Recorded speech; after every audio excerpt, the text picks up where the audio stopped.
Californian actor, okay, who had a change of career. Suppose some say successful, some regret. Anyway, so the gentleman hated taxes, but he also hated the Soviet Union, an entity that existed in my days. I don't know if you remember. Okay, so he had this obsessive disorder with the Soviet Union that made him want to spend a lot of money trying to destroy that state. All right, so he cut taxes, he cut expenditures, but he funded DARPA. DARPA is a unit of the Pentagon that is well known now for inventing what? Internet. The Internet.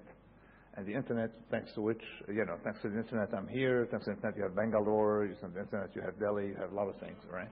So, but his intention was not to help Bangalore become a big technological center. That was not on his mind. On his mind, he wanted just to destroy the Russians. That's it. That was his desire in life, his aim in life, and those other, auxiliary things coming with it. So he spent all this money trying,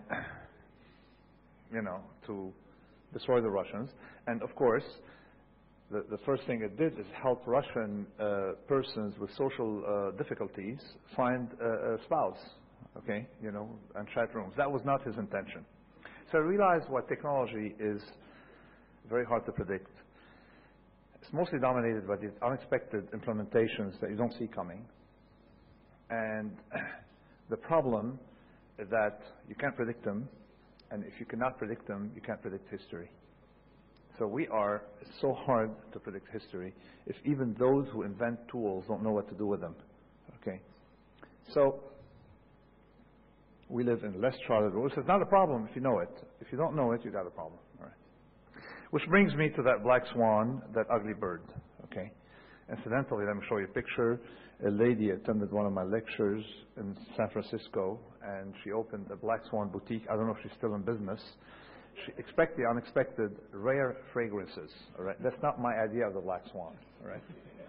My idea of the black swan is, actually the black swan is nothing modern. The Romans had an expression, rara avis, in other words, something as rare as the black swan. There's a verse by Juvenal that says, a good man is as rare as a black swan. Actually, it's a good spouse, he said. I don't want to enter difficulties. Okay. And so the metaphor was used, something to describe near impossibility or impossibility, something like George Bush getting the Nobel Prize in physics, something like that. Okay, so that would be a black swan, and it has, and I sort of like package my ideas using that format of the black swan by changing the story a little bit.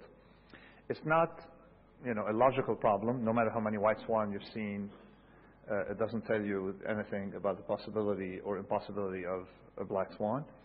I use it differently. I define a black swan event as an event that, unlike the bird, it doesn't have feathers. It has consequences, okay?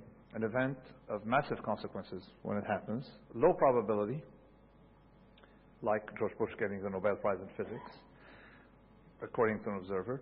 And of course, its most vicious property is that ahead of the event, it's prospectively hard to predict, like the Internet, like the wheel, like all these things.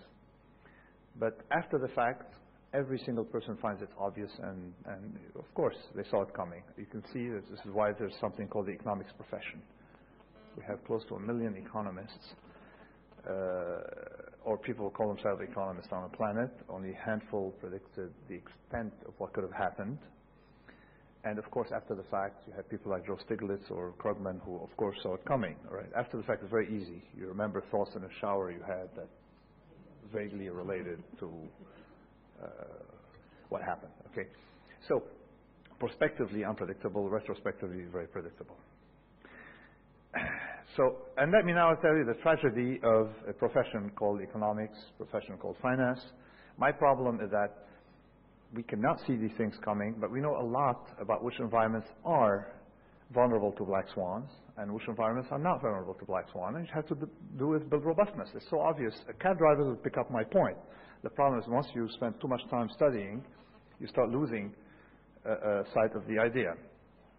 So let me show you the problem with rare events. The gentleman here, I debated him after the black swan came out. You see his picture. He was cited in a Wall Street Journal saying in summer of 2007 that events we saw in the markets, at the time it was like a prelude of 2008, but a very small prelude. He said, these events should have happened every 10,000 years. And luckily, the Wall Street Journal provided very graciously his picture, or the rendition of his picture. Okay. And what strikes you there? What strikes you about both the gentleman, his picture, and the statement?